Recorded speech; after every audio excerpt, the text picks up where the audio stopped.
Pay attention to this. She left the grocery store and never got home. A lobby camera exposes her last footage. What happened next was pure evil. At 7:42 p.m. on Tuesday, October 14, 2019, a security camera in the lobby of the Brookline Gardens apartment complex recorded a woman stepping through the glass doors and pausing to adjust the strap of a canvas grocery bag. The image is steady and clear. She looks tired. She looks ordinary. She never reaches the elevator. At 8:11 p.m., a 911 call comes in from the same building.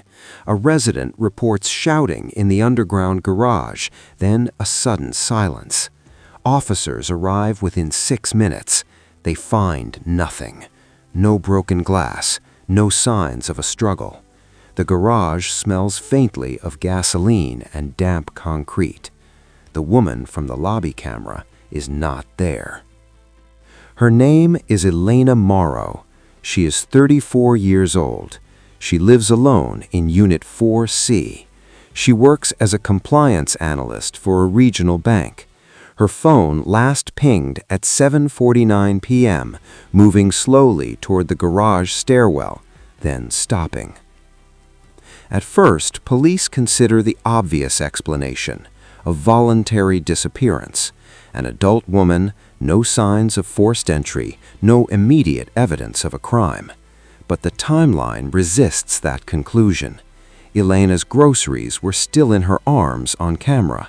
Milk, vegetables, a paper bag with a pharmacy logo. She had dinner plans the next morning with her sister. She had requested time off for a dentist appointment later that week. Her bank accounts show no unusual withdrawals. Her car is still parked in its assigned space. They don't know this yet, but the camera did not just capture her last known movement. It captured the moment someone else decided to act. Rewind 6 months. Elena grew up in a quiet suburb 40 miles away. She was meticulous. She kept lists. She paid bills early. Friends described her as private but dependable. She ran 3 miles every morning before work. On weekends, she called her mother at the same time each Sunday evening. Nothing in her past suggested risk-taking or volatility. She had one long-term relationship in her 20s that ended without incident. Since then, she dated rarely. Brookline Gardens was chosen for its predictability, controlled access, assigned parking, cameras in the lobby and garage. She told her sister it made her feel safe. Her routine rarely changed. She left work at 6:05 p.m. She stopped at the same grocery store every Tuesday. She returned home by 7:40 p.m. On October 14, she followed that routine exactly. Except someone else had learned it too. The key relationships in Elena's life were limited. Family, a small group of coworkers, and one neighbor, Martin Keene, who lived in Unit 4B, directly across the hall. Martin was 41. He worked nights as a building maintenance contractor for several properties in the area, including Brookline Gardens. He had access to the service corridors, the garage, and the camera room. He had introduced himself to Elena shortly after she moved in, offering to help if she ever had trouble with the locks or plumbing. He noticed her schedule. He noticed when she came and went. There were small interactions, holding the door, casual conversation in the hallway. Over time, those interactions became longer, then personal. Elena mentioned work stress. Martin mentioned financial trouble. He hinted at admiration. She deflected. In August, Elena told a coworker she planned to report someone in her building for repeatedly parking in her assigned space and leaving notes on her car. She laughed it off. She said it was probably nothing. The motive did not arrive suddenly. It formed slowly, shaped by money and control. By early October, Martin was behind on child support payments from a previous relationship. His bank records would later show overdrafts, short-term loans, and a denied refinancing application. He knew Elena worked in banking. He knew she was careful with money. He also knew she lived alone and walked from the garage to the elevator at the same time every week.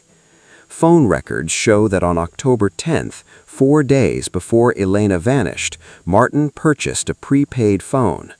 On October 12th, he accessed the building's camera system after hours. On October 13th, he moved his car to a visitor spot closer to the garage exit. They don't know this yet. At 7:38 p.m. on October 14, Elena's car enters the garage. The camera angle does not cover her parking space, but audio captures the echo of a car door closing. At 7:41 p.m., another figure appears at the far edge of the frame. A man. He pauses near a concrete pillar. He checks his watch. At 7:49 p.m., Elena's phone stops moving.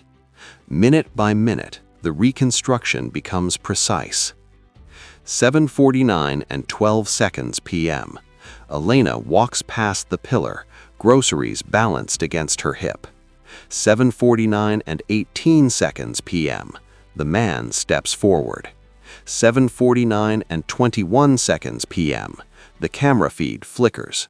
Later, technicians will determine it was manually overridden. In the silence of the garage, the crime unfolds quickly. No prolonged struggle, no scream captured by the microphone. The evidence suggests surprise and force. Elena is incapacitated within seconds. At 7:56 p.m., a maintenance cart exits the garage. It is covered with a tarp. At 8:02 p.m., the camera system is restored. At 8:11 p.m., a resident calls 911. They don't know this yet, but the most important mistake has already been made. The investigation begins cautiously. Detectives canvass the building. They collect security footage. They note the gap in the garage recording.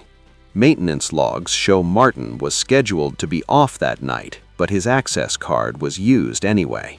When questioned, he says he was fixing a leak in another property and denies being at Brookline Gardens. Elena's apartment shows no disturbance.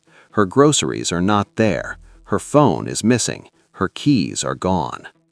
3 days later, a hiker discovers a shallow grave near an abandoned service road 15 miles outside the city. The body is identified through dental records. The cause of death is blunt force trauma to the head, followed by suffocation. Time of death aligns with October 14. Now it is a homicide. Investigators follow the evidence. Cell tower data places Martin's prepaid phone near the burial site the night Elena vanished. Soil found in the treads of his car tires matches the service road. A trace of Elena's blood is recovered from the maintenance cart, missed during an initial cleaning. The turning point comes from a detail so small it was nearly overlooked. In the lobby footage, just before Elena exits frame, a reflection appears in the glass. A watch face, distinctive, large, scratched along the bezel. Martin wore that watch during his police interview. Confronted with the evidence, he changes his story. He claims Elena confronted him about parking disputes. He claims an argument escalated. He claims it was an accident. The planning contradicts him. The phone, the camera override, the tarp, the burial site chosen in advance. At trial, the prosecution lays out the timeline in exacting detail. Dates, times, access logs, financial records showing desperation. Text drafts recovered from the prepaid phone, unsent but revealing intent.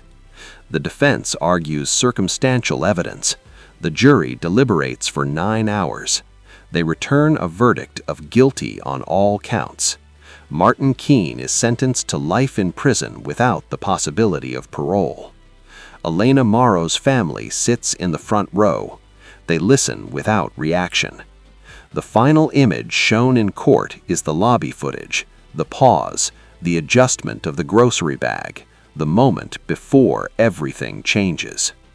The warning is simple and difficult. Routine can feel like safety. Familiarity can feel like protection. But evil does not always announce itself. Sometimes it watches quietly, learning the pattern, waiting for the moment when no one is looking.